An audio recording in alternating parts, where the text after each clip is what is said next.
Hello there and welcome to the shape of the top six, number 5, I think it is. It's either number 5 or 6, I can't remember because I didn't look before making this video. Anyway, we're going to look at the shape of the top 6 and decide what we're going to focus on from there. Anyway, let me know your top 6 and how do you think the shape of the top 6 is going to be at the end of the season. It has changed quite a bit since last time, I believe. Now you're seeing like a lot more of the teams that you would expect to see involved in the top 6 in there right now. Number 1 is Liverpool. Number 2 is Leicester. Number 3 is Manchester City. Number 4 is Chelsea. Number 5 is Manchester United. And number 6 is Tottenham. Now, what I would like to focus on, I think, it needs to be probably Man United and Tottenham, or more accurately, 5th and 6th position, because that is probably where the main battle is going to be in the top 6 coming in to the latter months of the season. I think the rest of it, I think the top 4 of Chelsea, Man City, Leicester and Liverpool will pretty much stay as it is, in my opinion. Maybe a couple of changes between 2nd and 3rd because that's quite tight, but I think generally that'll be how it stays. It's now going to be the battle for for 5th and 6th position. Now, there's a fair few teams involved in this. Right, let's go through the points. Man United are on 31 points. Tottenham are on 30 points in 6th position, right? Wolves in 7th are on 30 points as well, just a different goal difference. Sheffield in 8th are on 29 points, so it's very tight. Crystal Palace in 9th are on 28 points. Arsenal in 10th are on 27 points. And I think I can stop the comparisons there. Everton are on 25 points, as are Southampton in 11th and 12th. But the sheer fact that between 5th position and 13th position, there's 6-point difference. So you're looking at what? Between 5th and 13th, you're looking at 8 teams that could compete for 5th and 6th in the league if they get their acts together and someone else falls away. That's crazy. It's good for the league in that position, but it also means that Man United and Tottenham cannot take their positions lightly at all. Like Man United have got a difficult game tonight against Man City in the Carabao Cup first leg. You know, so they've got that to compete with a team that is depleted. Their squad is depleted. Their injury records it's going through the roof. You know, and whatever's going on with Paul Pogba, who knows, but their injuries and lack of squad depth is really starting to show at the moment that their first team choices are very limited. The fact that they're having to resort to bringing in like a Nemanja Matic in midfield show, like when you speak to Man United fans, everyone's got a friend who's a Man United fan, they look at Matic and they think, man, he should have been gone in summer, and yet now he's in the first team because we just don't have the options. Up front, they're threadbare. They don't know if Martial's going to be fit. They don't know if, is Rashford going to be fit? Is Dan James going to be fit? Like, it's a constant fitness battle, and how many youth players can you give debuts realistically? And they're going to be facing Man City tonight, and then they're in Premier League action at the weekend as well.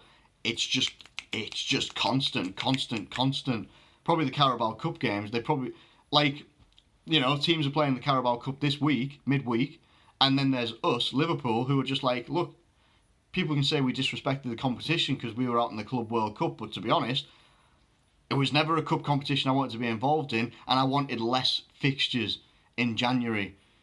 Now, we've played on Sunday, I think it was. Yeah, we played the FA Cup game on Sunday. Now we play against Tottenham at the weekend. We actually get to give our players a little bit of a breather.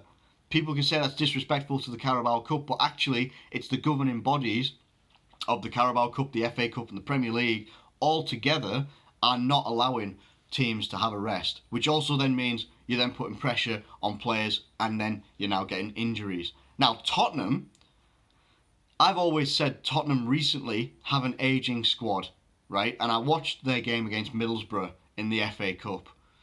Tottenham have Liverpool at the weekend, and if that same Tottenham team plays against Liverpool, I would be shocked if we don't get a win. And I'll say that now before I've even done my Liverpool preview for the weekend. I would be shocked if Liverpool don't walk out of there with a victory. Genuinely. And I don't normally say things like that before the fact. I know I'm not, but I looked at that team that they put out, and aside from Harry Kane, who's injured now for however long he's injured for, that was a full strength team. Maybe apart from Ryan Sessegnon, but other than that, that team was full strength against Middlesbrough, and it really, really struggled, massively struggled. Mourinho is wanting to put a focus on defence first, because if I get the defence right, then we can start to maybe nick a goal here or there, or nick a 1-0, nick a draw here. And it's like, it's not working, because your centre backs, and one of them who's signed a new contract or whatever, they are an ageing back line. Eric Dyer, not a centre back, let's be honest, but is he a CDM? Is he a centre mid? No one seems to know what he is. He just gets drafted in whenever they've got injuries or whatever the plan is for that team going forward. It just didn't look like a cohesive unit yet. And the goalkeeper looks like he's lost a lot of confidence. Gazzaniga was like a goalkeeper that people were saying he should be in the first team ahead of Lloris before Lloris got injured.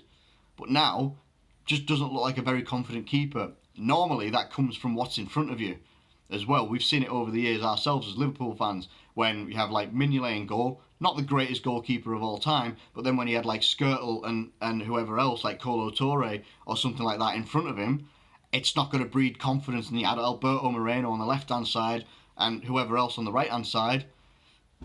It's not going to give you confidence, is it?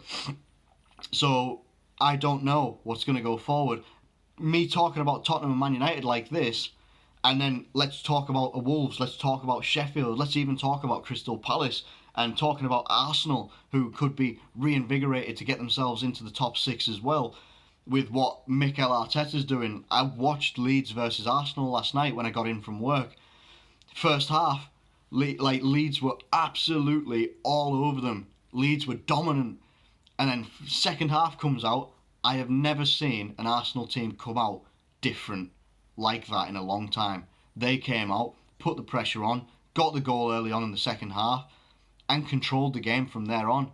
They took the game by the scruff of the neck and said, nah, we're not giving you this game, Leeds. We're taking this game back for us. Because the first half stats for Leeds were absolutely ridiculous. 65% possession, 13 shots or something like that, 9 on target, or 9 shots and 6 on target, however many it was. And Arsenal had 2 shots, 1 on target first half. Second half, unreal. What a performance that was by Arsenal. They're going to be reinvigorated by their manager. Sheffield have been a very difficult team to beat this season, and they'll be massively up there. But the biggest competitor for both Manchester United and Tottenham has to be Wolves. Has to be. Wolves play really good football. They do. They're a hell of a team to play. They're a horrible team to play. We played them at Anfield. People will have seen the game recently. Such a hard game to play, it really was. Like, they will have given us one of our hardest games this season, and probably one of the hardest games we have all season. Whether if we lose a game or draw a game later on in the season, whatever, that was a horrible game to play. And if Wolves can get their act together much more and push those two, because as I say, they are level on points with Tottenham. It's only goal difference that are separating them at the moment, and 1 point away from United. If United keep going on the run that they are at the moment, they will drop out of the top 6. And if Tottenham don't get their act together, don't bring in reinforcements to help out the fact that Harry Kane's not there, they could drop out of the top 6 as well. And that's 2 teams that are consider, Man United, people will consider them to be the biggest team in the country. Their fans will say they're the biggest team in the world. No, you're not. Sorry. I'm not sorry, actually, but you're not. And Tottenham are a big team, got the massive stadium that they've built this year, that they're in now, and they are allowed to they can make signings whenever they want, and they're not bringing in the reinforcements. They should be looking to do that this month. They should be looking to bring in reinforcements this month, and if they don't, then it's on them, and it's on Mourinho, or it's on their board for not bringing in players. We know that Daniel Levy likes to do things as, money saving as he can, but you've got to look at your team and be like, last season before, you were challenging for the title, at least at some point up until maybe March, April, whatever. Now, you're fighting for top 6. That's not good. Manchester United rinsing their way through managers and for some reason have stuck themselves on a legend in Ole Gunnar Solskjaer, who, if any other manager in world football had the record he has and wasn't linked as a legend to Man United, he'd been sacked by now. Let's be completely real. He'd have been sacked by now, most definitely. And it is purely, I don't know what it is. It's I don't know if it's a loyalty to a legend or an icon of the club or whatever. But people just seem to be blind. Some people seem to be blind to the fact that United are now in a position where they could miss out on Europa League qualification.